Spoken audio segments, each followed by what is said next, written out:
today on Cruisin With JD, I don't have a car and I have no content for you guys to see, so unless someone just randomly shows up. Hello, look at this beautiful thing. Hey Justin, what Jason, are you doing here, mate? Mate, I don't know, man. I'm trying to look for a car to drive today on Cruisin With JD. Oh sweet, do you reckon I could get this one on it? You can definitely get this car in this, man. Don't mind if I jump in? Oh mate, jump in, let's go for a cruise. Sounds good, man.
And I can understand why. Yeah, you get emotionally attached to cars like this, man. Very easy to get emotionally attached. Oh, this is what I grew up on. I had Capris and stuff when I was younger, and Escorts. And I just love the small cars. They're nimble, they handle well. That's it. Big cars with the power, but the problem is when you get the corner, man, they're just useless. Yeah, this thing, it goes on rails, this thing. Yeah, that's it. Feels like a bit of a go-kart. Yeah. That's pretty impressive, man. That's, you know, from childhood you always enjoyed it and you've always gone back to it, man. That is great. Well, I couldn't let this one go, especially when he, after about 2.5 years of giving him a few beers, I probably spent, a few $100 in slabs over that time. Just trying to get him to go and have a drink with him. Oh, how you going, mate? Hey, you want to sell your car yet? No, I don't want to sell my car yet. No worries, I'll see you in another month or so. And after about 2.5 years, he succumbed and said, all right, I'll sell it to you. You look keen. I said, keen. I've been after it for 2.5 years. And I said, so how much you want to sell it for, mate? And he goes, how's $1,000 sound? And I'm just like, I thought he was kidding me, Man, that's great. $1,000 you bought this. $1,000. Hey, I mean, these Shouldn't things... tell anyone, really, because when they both want to sell it, But yeah, $1,000. Because this is worth $8-9 grand easy these days. I mean, 10 years ago, $1 grand easy, but... Yeah, 10 years ago, you could buy one for $500. Exactly, man.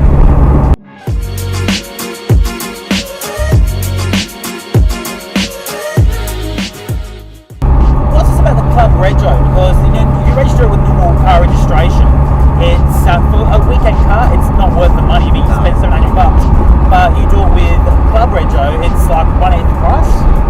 Yeah, well, Club Rego enables you to drive your classic car, anything that's over 25 years old. Yep. You can get club registered. So basically that means that you can go out and drive it on nice days like today, where it's foggy and you can't see nothing, but that's what you get. But yeah, Club Reg costs you about $145 a year, and that's for 90 days driving. That's actually pretty reasonable, actually. That's not too bad. I mean, you're not going to drive this kind of thing every day anyway, because you'll look after it. It's hard to start in the winter mornings. Yeah, especially when it's got the race carby on it still and it's got no choke. It definitely puts a bit of the effort into just getting it going. But once it's going, as you can see, it's, cruising along nice and smooth. One quick question I'd love to ask is, what would you say to people who are wanting to buy these old cars? Like, is there any advice you would give? Basically, make sure that someone hasn't just gone and just dollied it up, made it look pretty, and it's full of bog and full of rust and stuff too. Just they've made over 18 million Escorts in the whole of the history of Escorts. Yeah. Like 18 million made. I see a lot of some of the Escorts, like you've got in the Escort Mexico, which has I believe it was a V6 in it. They don't come here in Australia. That probably would have been. I mean, mate, the Mark 1s, I've got a Mark 1 at home as well, which is a race car, two-door Mark 1. Is that an RS 2000? Yeah, based on an RS 2000. Yeah. But it's basically like a Mark 1 Mexico. Yeah. Yeah, that's got a 2-litre with twin webs and beautiful, man. all the gear. So she goes good on the track. Oh man. But I reckon we'll stop down here, mate, and I'll get you in the driver's seat. Sounds good, man. You can have a go.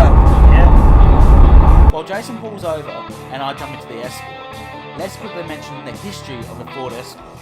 Because Ford have built over 18 million Ford Escorts between 1968 and 2001, which has outsold the Model T, which made 15 million units between 1908 and 1925. Now, I found an English guy who says the exact same thing about Ford Escorts, but with Ford Escorts in the background. Let's have a quick listen. Back in 1968, Ford launched the Escort, and over the next 31 years it was to become the most successful Ford car sold ever, and that means even outselling the legendary Model T. Over the years it's been built in America, in Belgium, in Germany, in Spain, and of course in Britain. And in the UK it's become the country's best-selling car every year since 1982. Why has it been so popular? Well, because the appeal of the Escort has been truly universal. Now, believe it or not, these were also built in Australia, which was sold between 1968 and 1981, when Ford Australia decided to replace the Escort with a Japanese-built front-wheel drive Mazda 323, which was rebadged the Ford Laser. They are today considered collector's items, not just for the elderly who used to drive them in their youth, but rally car drivers and fans of rally, loving the Escort as a sliding, screaming, rallying machine. I've got a mate from England who used to have an Escort which he raced for quarter-mile racing back in England. He desired more power, so he took out the original engine and put a 2-litre Cosworth turbo. The same thing that was in the all-wheel drive Ford Sierra, which kept up and from time to time beat V8 Commodores at Bathurst in the late 1980s. Now, this engine gave amazing times in the quarter mile until he blew the engine up in the late 1990s just before he moved to Australia. Then he removed the engine, parts of the firewall to install a 488 cubic inch V8, which does wheel stands. Yes, wheel stands with 2 wheels in the air doing 8 seconds in the quarter mile at a crazy 244 kilometers per hour. I hear Vince is doing some work on it at the moment and he's going to be doing more quarter mile races very shortly. I can't wait to see this beast go in person, or better yet, hopefully be in the passenger seat while he is there going crazy. 244 kilometers an hour, both wheels in the air. Anyways, it's time for me to take this beautiful 1979 Ford Escort of Jason's for a spin. Alright. Man, there you go, Justin. I've been driven an Escort before, man, and I'm going to tell you, it is insane. It is. They're good, aren't they? They're good, man. Really trying too, like, it's got a bit of power behind it, man. You think like an old 70s 1.6 litre. Yeah, you don't realise, I mean, this thing too is, this is a standard engine. I've put the GT carby set up and that on it, twin barrel carby and that. Put a set of extractors on it. Yeah. And that's basically it. Now, I've got to put a camshaft in it eventually, but I'll probably pull the engine down and do the whole engine and that. So you do a full rebuild basically? Yeah, because you have to pull the engine apart to get the camshaft out. Yeah. So might as well just do the whole lot when we've got the part. Man, why not, man? So, how's the steering? It's direct, isn't it? It's pretty direct, man. That's not how it's steering, doesn't it? That's about these old cars. Like it's basically you're connecting man and car. That's basically what you're doing. You can feel the road on You can feel it's not like power steering where you've got this light fluffy steering. You're like, I hate light steering in cars. I really do. It's just like I'm not sure where the steering is. Yeah, that's it. Can't feel it, mate. But this thing, you can feel the steering, man. There you go. Man, brakes are different too. Oh yeah, they're a bit harder. Yeah, is this old disc or is this... Drum rear, disc front. But yeah, you have to push a lot harder than that. So I've noticed that. Like I'll get in my mum's car and I put my foot on the brake and we go for the big screen. It's just so touchy. Yeah, yeah. Like getting this, you got to really just push on it, you know. Yeah. You got to feel the foot too. I'm noticing that, because even my Fiesta, like, you take the foot in your brake and bang, and stop it. Yeah. This thing, you put your foot halfway down, it's like, wow, you really got to... Yeah, you got to push harder, definitely. Like 3/4, you put your foot down just the dealer. Yeah. So with your little Fiesta there, mate. So how do you compare driving that compared to driving this? The steering is very similar, like you actually feel the road with the Fiesta. So I definitely love the steering, I find it's very similar. The gearbox is very tight, you're able to find your gears easier in the Fiesta compared to this. Yeah, she's a bit loose, the old gearbox, That's as in it. Finding the gears. Yeah, that's They're it. all in there, you just got to find it. That's it. I thought this car is a bit more of a adventure. It's good to go from the old to the new, because there's so many different characteristics. Like today you got all these buttons and all these fancy devices, while this thing is just bare back minimal. Yeah, well, pretty much all you got in this is like what you got. Maybe you even got a stereo. No, I haven't got a stereo in it because I don't really want one because I like just hearing it.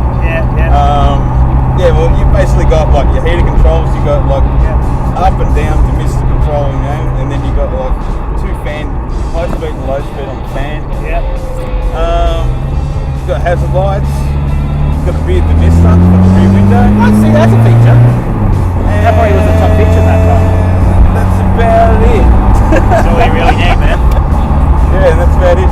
So, I've had a great time chatting with Jason about his Escort, driving the Escort, talking about, cars in general, but unfortunately all good things must come to an end, and I must say goodbye to Jason and the Ford Escort. thanks, Justin. Thank you, mate. Thank you, Jason, for letting us film the Escort and let me drive it, guys. Been a pleasure, mate. That's it. It's Cruisin With JD, guys. Hope you enjoyed the episode, and stay tuned for our next couple of episodes, guys. Like the page, like our YouTube. Have a good one, guys. I'll catch us later. Thanks, Justin. Thank you, Jason. Take care.